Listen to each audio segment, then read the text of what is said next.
continue avec deux revues de presse, la revue de presse des magazines, dans quelques instants avec Frédéric Vion, sachant d'abord que les magazines, pour beaucoup d'entre eux, ils ont été publiés mercredi, le jour de l'attentat contre Charlie Hebdo. Alors comment ont-ils fait? Vous verrez ça dans un instant. Et puis on parlera avec Laura du web de ces événements donc, qui ont été relayés sur les réseaux sociaux. Comme vous le savez, sur les réseaux sociaux, il y a le meilleur et puis il y a le pire. Sauf que, en pareilles circonstances, le pire peut être sanctionné. Comment? Vous le verrez aussi. D'abord, les quotidiens, effectivement, là, le déroulement s'est arrêté à 17h en ce qui concerne les prises d'otages. Donc, ils ont eu le temps donc, de tout répercuter. Ils ont absolument tout. Vous trouverez dans les journaux, bien sûr, le déroulement de la journée d'hier, le déroulement aussi de tout ce qui s'est passé depuis mercredi. Je vous montre trois couvertures, Libération, Le Figaro, Le Parisien aujourd'hui en France. Vous voyez la mort des tueurs, l'horreur ou bien tout simplement résister en gros caractère.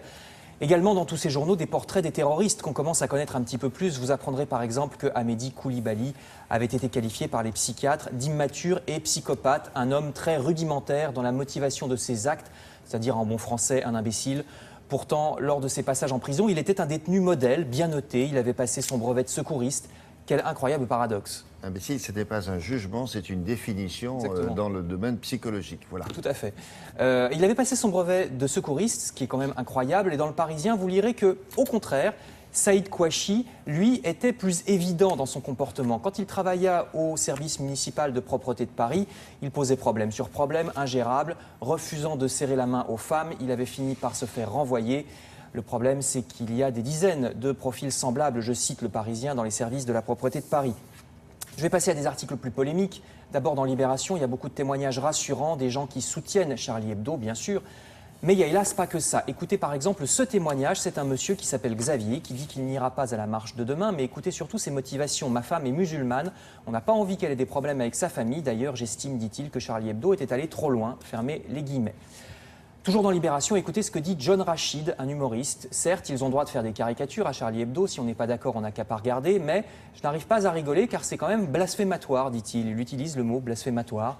Il trouve aussi que la télévision ne montre jamais, dit-il, de héros musulmans. On est toujours des délinquants. Je rappelle que sur France 2, entre autres, on a une série dont le héros est un policier qui s'appelle Kader Chérif, ou que sur Canal+, Jamel Debbouze a longtemps incarné un infirmier, etc. Je passe donc à d'autres témoignages. Dans Le Parisien, des musulmans disent qu'ils ont maintenant peur de faire peur. Certains qui étaient barbus vont se raser, disent-ils, pour ne pas avoir l'air d'intégriste. Et Le Figaro se félicite, lui, de la ferme condamnation des attentats par la mosquée de Paris. Hier, le prédicateur de la prière du vendredi a réaffirmé la liberté d'expression. Il a même dit, je le cite, « La communauté musulmane doit prendre ses responsabilités car notre mal vient de l'intérieur. Si nous étions des modèles et des exemples, il n'y aurait pas ces réactions à l'encontre de notre religion. Nous avons un gros travail à faire contre la politisation de l'islam, problème majeur depuis des décennies. » Je cite donc l'imam Mohamed Aïwaz hier à la Grande Mosquée de Paris. Il faut hélas citer aussi des réactions des réseaux sociaux, ceux qui soutiennent ouvertement les frères Kouachi. Ils sont minoritaires bien sûr, mais il faut en parler. Voyez Le Figaro.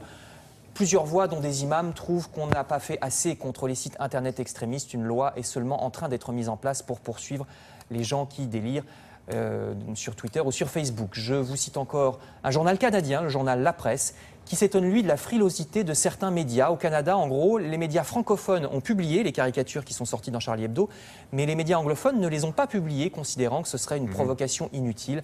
Différence d'approche culturelle donc. Je signale aussi que Libération, exceptionnellement, ne sortira demain, édition spéciale à l'occasion de la grande manifestation, comme vous le savez. Alors, du côté des hebdomadaires, je vous le disais tout à l'heure, comme l'attentat contre Charlie Hebdo a eu lieu mercredi matin, les magazines, pour la plupart d'entre eux, étaient déjà imprimés et en kiosque. Mais alors, ils se sont rattrapés grâce à leur site internet qui parle des dessinateurs. Oui, et de leur carrière. Voyez par exemple le site de l'Express.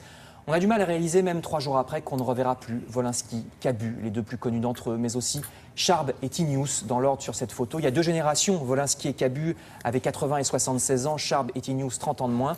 Se rend-on bien compte d'à quel point ils étaient les piliers du dessin de presse en France? C'est Cabu qui fait l'objet du plus grand nombre d'hommages. Vous allez voir dans Télérama un titre, « La mort du grand Duduche », du nom de son principal personnage, qui était un petit peu lui. On se demande d'ailleurs si les terroristes connaissaient réellement Cabu et sa personnalité. Il n'y avait pas plus pacifique que lui, grand adolescent babacool. Beaucoup de trentenaires le connaissent aussi grâce à Récréa 2. Ça également, les terroristes se rendent-ils compte qu'ils ont assassiné le dessinateur de la plus populaire des émissions pour enfants? Paris Match retrace sa carrière incroyable, entrée chez Harakiri dès les années 60, journal qui dynamite alors la bien-pensance de l'époque. Journal plusieurs fois censuré avant même le fameux numéro sur la mort de De Gaulle. À l'époque, c'était les autorités qui mettaient des bâtons dans les roues du journal dès qu'elles le pouvaient. Les terroristes savaient-ils enfin qu'en 91, c'était justement pour protester contre la guerre du Golfe et les bombardements de populations arabes que Qabu avait été un des fondateurs du journal La Grosse Bertha. Je vous montre d'ailleurs un dessin paru dans Libération qu'on va voir maintenant, dessin de Miles Hyman, un Américain qui imagine un bulldozer écrasant les terroristes avec les millions d'exemplaires de Charlie Hebdo. Dans Paris Match aussi un portrait de T-News. Vous voyez le titre « Mort d'un irréductible révolté » parce que dans le sud-ouest, T-News veut dire teigneux.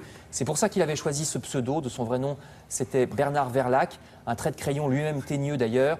C'était du dessin coup de poing, mais c'est aussi quelqu'un qui adorait faire rire, y compris dans la vie. Toutes les séances de travail avec lui étaient des séances de rire, dit Paris Match.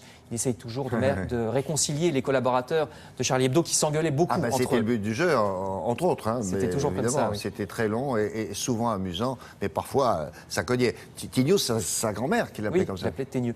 Je vous montre un de ses dessins justement dans Marianne. Rarement des dessinateurs de presse se seront à ce point engagés justement contre la cause qu'il combattait jusqu'à être tué par ceux mêmes qu'il dénonçait. Et puis, voici ce dessin. Et puis, il ne faisait pas que dessiner, il parlait aussi. Sur le site France TV Info, vous trouverez des citations, par exemple de Charb. En France, la liberté d'expression n'est pas assez utilisée par ceux qui ont les moyens de s'en servir, ou bien c'est difficile de jongler avec le second degré dans un monde où tout est pris au premier. Je termine en vous montrant la une du Point, la version papier. Cette semaine, c'était précisément ceci, regardez, j'en termine. La vraie vie de Mahomet, coïncidence, avec des travaux d'historiens et donc pas les fariboles des fanatiques. Ça non plus, les terroristes n'auraient sûrement pas aimé. C'est dans les kiosques en version papier en ce moment. Merci Frédéric.